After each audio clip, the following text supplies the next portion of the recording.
Hallo zusammen. Im letzten Video habe ich euch gezeigt, wie man diese Sandwich-Karten macht. Ich nenne sie mal Sandwich-Karten. Also sprich, man hat vorne ein Bild und hinten eine Journaling-Card oder einen Bereich, auf dem man schreiben kann. Und dann kann man, und dazwischen ist Stoff. Und dann kann man noch so kleine Danglis dran machen oder auch nicht.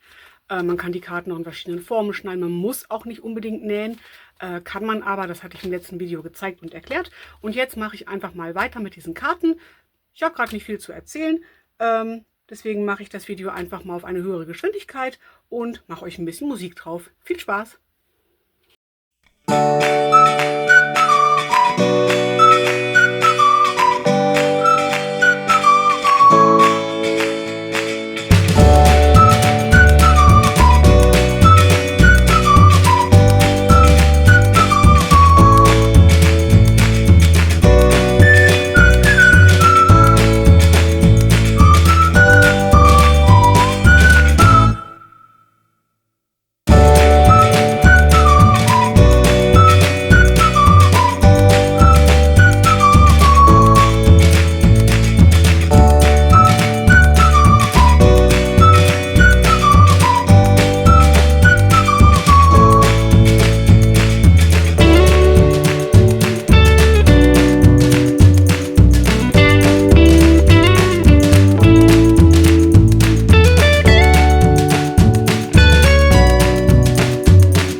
So, das ist jetzt ein Teil der Karten, die wir heute gemacht haben.